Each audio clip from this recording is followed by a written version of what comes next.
Hello SPS Astrology lovers, this is Shankar Pratap Singh and you are watching SPS Astrology। दोस्तों, आज मैं आपको बताने वाला हूं मैरिज की दशा के बारे में और मैरिज के योग के बारे में कि आप अपने बर्थ चार्ट से कैसे समझ सकते हैं कि कब मैरिज के लिए अच्छा टाइम है और कब कौन सा योग आपकी शादी करवा सकता है। अगर मैरिज के बारे में आपको समझना है तो उसके लिए कुंडली के 7th हाउस को और 7th हाउस के लॉर्ड को समझना होता है। आपके फर्स्ट हाउस का लॉर्ड यानी एसेंडेंट का लॉर्ड अगर वो 7th हाउस में प्लेस्ड होता है और उसकी अगर दशा चल जाती है तो आपकी कुंडली में शादी का योग बन जाता है। सेकंड हाउस का लॉर्ड अगर 7th हाउस में प्लेस्ड होता है तब भी आपके चार्ट में शादी का योग बनता है और कई बार ऐसी शादी से इंसान बहुत ज्यादा धनवान हो जाता है।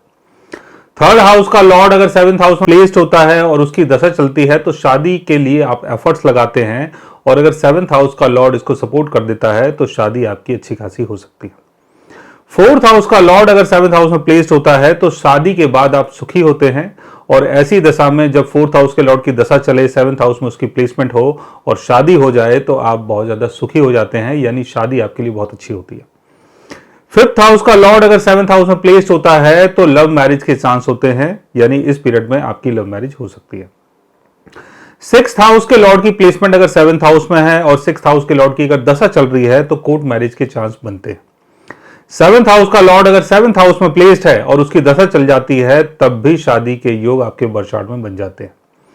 8th हाउस का लॉर्ड अगर 7th हाउस में प्लेस्ड है तो सीक्रेट मैरिज के योग बनते हैं। 9th हाउस का लॉर्ड अगर 7th हाउस में प्लेस्ड होता है तो शादी के बाद आपका भाग्योदय होता है। 10th हाउस का लॉर्ड अगर 7th हाउस में होता है तो शादी के बाद मार्केट वैल्यू है वो बनती है, सोशल स्टेटस बनता है और पब्लिक विजिबिलिटी आपकी ज्यादा निखर के आती है शादी के बाद। 11th हाउस का लॉर्ड अगर 7th हाउस में प्लेस्ड होता है तो शादी के बाद आपकी इच्छाओं की पूर्ति होती है। और दूसरी बात यह कि फर्स्ट हाउस और 7th हाउस का लॉर्ड आपके बर्थ चार्ट में कहीं भी प्लेस्ड होता है और इसमें फर्स्ट हाउस या 7th हाउस के लॉर्ड की दशा चल जाती है तब भी शादी का योग बनता है। 7th हाउस का लॉर्ड अगर फर्स्ट हाउस में प्लेस्ड है, 7th हाउस के लॉर्ड की दशा चल रही है तब भी शादी का योग बनता है। 7th हाउस का लॉर्ड अगर 2nd हाउस में प्लेस्ड है, उसकी दशा चलती है तो शादी के बाद आप कई बार धनवान हो जाते हैं। 7th हाउस का लॉर्ड अगर 4th हाउस में प्लेस्ड है, उसकी दशा चलती है तो शादी के बाद आपकी प्रॉस्पेरिटी बढ़ती है। 7th हाउस का लॉर्ड अगर 5th हाउस में प्लेस्ड होता है तो लव मैरिज के चांस बनते हैं और शादी के बाद आपको काफी गेन होता है। 7th हाउस का लॉर्ड अगर 6th हाउस में होता है तो कोर्ट मैरिज का योग बनता है। 7th हाउस का लॉर्ड अगर 8th हाउस में होता है तो सीक्रेट मैरिज का योग बनता है। 7th हाउस का लॉर्ड अगर 9th हाउस में होता है आपका लाइफ पार्टनर बहुत भाग्यशाली होता है। 7th हाउस का लॉर्ड अगर 10th हाउस में होता है तो शादी के बाद आपके करियर में आपको तरक्की मिलती है। 7th हाउस का लॉर्ड अगर गेन हाउस में होता है यानी 11th हाउस में होता है तो शादी के बाद आपको काफी गेन होता है। 7th हाउस के लॉर्ड की प्लेसमेंट अगर 12th हाउस में होती है तो घर से कहीं दूर आपकी शादी हो सकती है। वीनस की प्लेसमेंट अगर 7th हाउस में होती है और वीनस की दशा चलती है और वीनस अगर आपके बर्थ चार्ट के लिए बेनिफिक है तो इस पीरियड में भी आपकी शादी हो सकती है। जुपिटर की प्लेसमेंट अगर 7th हाउस में हो और जुपिटर की दशा चल जाती है और जुपिटर आपके बर्थ चार्ट के लिए बेनिफिक है तो इस पीरियड में भी आपकी शादी हो सकती है। वीनस या जुपिटर का एस्पेक्ट आपके बर्थ चार्ट में कहीं से भी पड़ता हो या वीनस या जुपिटर की प्लेसमेंट अगर 7th हाउस के लॉर्ड के साथ आपके बर्थ चार्ट में कहीं भी होती है तब भी आपकी कुंडली में शादी का योग बन जाता है। वीनस की प्लेसमेंट आपके 7th हाउस के लॉर्ड के साथ अगर लाभ भाव में होती है तो शादी के बाद आप धनवान बनते हैं। जुपिटर की प्लेसमेंट अगर 7th हाउस के लॉर्ड के साथ गेन हाउस में होती है तो शादी के बाद आपका जो लक है वो बढ़ जाता है। तो इसमें समझने वाली बात यह है कि 7th हाउस का लॉर्ड किसी भी तरीके से आपके बर्थ चार्ट में अगर अच्छी जगह प्लेस्ड है और बेनिफिक प्लैनेट्स के साथ अगर प्लेस्ड है तो शादी के योग आपके बर्थ चार्ट में बन जाते हैं।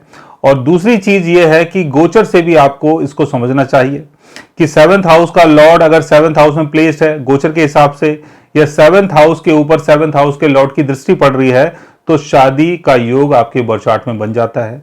वीनस का एस्पेक्ट अगर 7th हाउस के ऊपर पड़ता है या 7th हाउस का लॉर्ड वीनस के साथ आपके बर्थ चार्ट में बेनिफिक हाउस में प्लेस्ड है और गोचर के हिसाब से अगर दोनों की युति बनती है 7th हाउस के लॉर्ड की या वीनस की तब भी शादी का योग बन जाता है। या कई बार ऐसा भी होता है कि जैसे 7th हाउस का लॉर्ड गोचर के हिसाब से आपके बर्थ चार्ट में गोचर कर रहा है और वीनस अगर उसको देख लेता है तब भी शादी का योग बनता है। जुपिटर अगर 7th हाउस में आता है गोचर के हिसाब से या 7th हाउस के लॉर्ड के साथ जुपिटर कहीं प्लेस होता है या जुपिटर का एस्पेक्ट 7th हाउस के लॉर्ड के ऊपर या 7th हाउस के ऊपर पड़ जाता है गोचर के हिसाब से तब भी आपकी कुंडली में शादी का योग बन जाता है। तो इस योग को आप अपने मून चार्ट में, चलित चार्ट में और लगन चार्ट में देख सकते हैं कि कब कौन सा टाइम आपके लिए शादी के लिए अच्छा होता है। सो गाइस, आज मैंने आपको बताया शादी के बारे में कि कौन सी दशा आपके बर्थ चार्ट के लिए अच्छी होती है शादी के लिए। अगर आप भी जानना चाहते हैं अपने बर्थ चार्ट के बारे में या किसी ऐसे योग के बारे में, तो उसके लिए आप हमारे चैनल को सब्सक्राइब कर सकते हैं।